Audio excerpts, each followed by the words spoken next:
Welcome to another episode of Robbie Comics. My name is Robbie, and these are comics.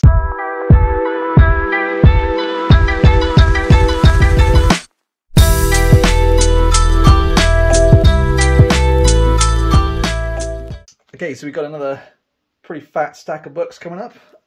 So this is just a mixture of stuff that I've picked up from my LCS. And there was actually a Cheltenham Comic Con a couple of weeks ago as of uploading this video. It was a little bit on the small side, but I was still able to pick up some books. Some things that I needed for my collection, as well as a few things that I'll probably just end up adding to my shop at some point just because they were really cheap. Okay, so let's go through the ones I picked up from my LCS first. So we've got Doctor Strange, issue 3. Really cool issue on this one. It's kind of like a back and forth between Doctor Strange and I think it's Dormammu, because he comes around to meet up with Clea, and they kind of have this back and forth of it's like witty banter and stuff, which is kind of fun. And then I really enjoyed the you can see there's like a little side story almost with this character called Sister Grimm. Kind of a cool story. It's more, the art style is very anime style, but this one actually has, so the ability of Sister Grimm is she has this staff that only allows her to cast a spell once, and then once she's cast the spell, it's gone forever, which I thought was kind of an interesting concept. But then obviously Doctor Strange comes in to help her defeat something, so it's a very small story, but I quite liked it. I think it's actually the first appearance of that character as well, so that's kind of cool. And then we've got World Tree, issue 2. The story's progressing quite nicely in this. You're kind of getting a bit of a better understanding of the kind of like weird hacker code thing that seems to be taking over people's minds and turning them into demons and stuff. So yeah, so it's kind of fun. Again, it just progresses the story a little bit more. Not a whole lot really happens in this one. Just another person kind of succumbs to the under, I think it's called the underweb. So yeah, so that's coming along quite nicely. So I'm looking forward to seeing how that plays out. So next up, we've got a short Silver Surfer run called In Thy Name. Art style is really cool in this. It's very oh no, the sun's going away. Do that might help. Okay, yeah, so it's called Silver Surfer In Thy Name. It's a 4-issue limited series. It's kind of cool. The art style is very very detailed, so almost over detailed to the point where sometimes when you're flicking through the pages, it was kind of a struggle to pick out like the anatomy of the certain races that are in this story. Which I thought was kind of weird, but still, I quite enjoyed the story. It's basically he sort of goes he finds this planet that has like two kind of like warring nations. One's very like technologically advanced and one isn't, and then the one that isn't is kind of like revering him as their god or their deity.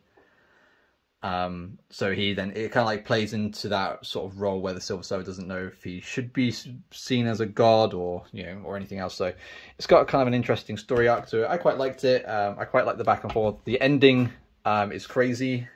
I won't spoil it for anyone, but the way that the Silver Surfer gets the two warring nations or species to like come together is kind of cool. But then it kind of then has a very evil twist on the end of it, which I thought was very dope. So if you're a Silver Surfer fan, you haven't read this one yet, you can pick it up. You can pick it up pretty cheap. I think I paid like maybe a tenner for these 4 books, so which included postage. So that's pretty good. And then we'll look through. So now we've got the stack of books from the Comic-Con. So the first few are just gonna be ones that I picked up just so I can basically add them to my shop, try and make a bit of money on them. So I basically paid £2 each for the next 4 books. So we've got Bloodstone issue 1. It's annoyingly, I looked at it and I was like, oh, it's only £2, I'll grab it. And then as soon as I brought it home, I realized that the front cover and back page are detached at the top staple. So that's kind of annoying, but nevertheless, it's Bloodstone issue 1, so that's a bit of a key. And then they also had Bloodstone issue 2, which doesn't have any issues with it, other than it's got a little bit of warping here, where it's obviously been sort of left in a box and creased over time. But I might actually keep that one. I don't think I have issue 2 in my own personal collection, so I'll probably check that out. Just because I'm a bit of a Mask nerd, I picked this one up just because it's a fun book. I think I've sold it before as well, so I know I can sell it again. Yeah, it's just a really good condition book, so gonna add that to my shop later on this weekend. And then I picked this random Iron Man one up just because I thought the front cover looks really cool, and it's kind of like foil background where the sort of shiny parts are of the Iron Man suit or War Machine. I'm not sure which one that is, but obviously with the upcoming Armor Wars series or film, whatever they decide to do with it, if it ever comes out, that is, with the whole writer strike thing. But yeah, so I just picked it up because it was £2 and it was all shiny, so that's basically the only reason why I got it. And then because I'm probably never going to really own the first issue of Tomb of Dracula, at least in a really good condition one that I'll be happy with. I picked up the facsimile, so I think I paid £10 for it, which is pretty much the asking price online, so I was happy to pay it. Really good condition. I've already read through it like 2 or 3 times. Absolutely love the story. And it goes, now that, because I obviously have issues 2 and like up, obviously with like a few here and there missing. It's kind of nice to have the first issue, just to sort of fill in a few blanks of the story. But yeah, Tomb of Dracula, awesome book. I can't wait to see what Marvel does with it. I picked this one up primarily because it's cheap, and I honestly thought it was the first appearance of Captain Marvel, but it's not. This is like the Marvel Spotlight, so it's kind of like a, I guess like a trailer or like a preview for Captain Marvel in a new series. But yeah, but it's a really good condition. I think I paid like £6 for it. So again, that's pretty much the asking price you'd find on Netline, and it just looks cool. I think the front cover looks dope. I love the whole like cosmic space battleground stuff. So yeah, it's really cool front cover. So picked it up, really nice. Going back on the Daredevil hype, I'm definitely going to start collecting Daredevil now with the massive load of Daredevil books I picked up recently. So I grabbed this one because again it was pretty cheap. So it's Daredevil issue 95 with Black Widow. You got Mamble on the front there. It's in relatively okay condition. It's a bit dirty in this top right corner, and you can see like there's kind of like a page or a color crease all the way up the top. But yeah, apart from that, it's Daredevil. It's a fun front cover. The Mamble just looks hilarious. Like I don't know what the artist was thinking there, but he kind of reminds me of what is it? One of the characters from Where the Wild Things Are. That's it. Yeah, so I thought that was kind of funny. And naturally, I couldn't go to a convention without picking up some Hulk books. So these are just to add to my Incredible Hulk run. So we got Incredible Hulk 120. I don't think it's a key, but you've got a bunch of US commandos on the front cover there. Hulk obviously being absolutely blasted in the face with them. So, but yeah, but I love the anatomy on these older comics, especially because my partner's an artist and she points this stuff out all the time. But look how massive this arm is in comparison to the rest of his body. It just looks weird. But it's a really cool book, 15-cent cent variant book as well. So yeah, you know me, I like my cent variants. And yeah, we're in pretty good condition as well considering the age. So that's another one. I think I paid a bit too much for this one, but I kind of got overhyped on the Kang stuff. I have seen the Ant-Man film. I thought it was pretty good, but I think Kang definitely needs to have his own like intro to the Marvel Universe like properly.